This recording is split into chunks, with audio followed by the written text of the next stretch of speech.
A last-ditch effort to allow the Big Time Out Music Festival to go ahead at its usual location in Cumberland has failed. Village Council met last night to see if there was any way to salvage the event, but in the end, the festival has been forced to change venues. As A News reporter Gord Kerbis shows us, instead of toe-tapping and hand-clapping in Cumberland, there's only finger-pointing. When he approached village councillors at a special meeting last night, the organizer of this weekend's Big Time Out event started with an apology. My heartfelt apologies for the incredible amount of extra work and anxiety that this year's Big Time Out has caused the village and council.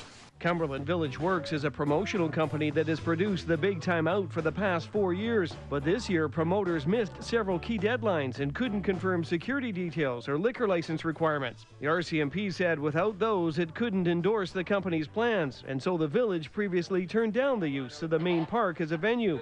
Touting the support of 600 petitioners, the organizer took one last approach. Please, listen to the voice of the people and trust that they have the best interests of our whole community at heart.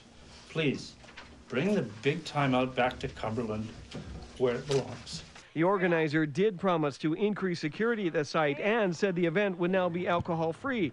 But some on council said with just days to go until the concert, those promises are coming too late. I think, personally, you should be ashamed of yourself coming up with such a wonderful apologetic letter and such when this has been going on since last year. If you planned this event, it's what concerns me, is you had a whole year to put this together. Not having a liquor license at the concert means the RCMP won't have an official say on whether or not the event can proceed.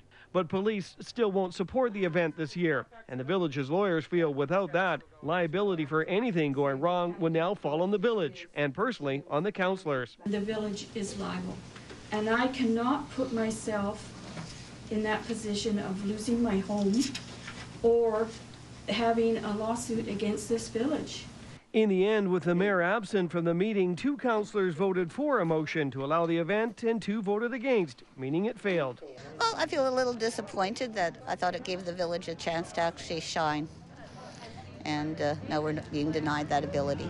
After the meeting, members of the news media tried to approach the promoter to get his reaction, but were tersely told there would be no further comments. This village merchant says even if there were problems with the promoter, the village staff should have stepped in earlier. And the Cumberland Council owes it to the business community who struggle all year round to make something happen.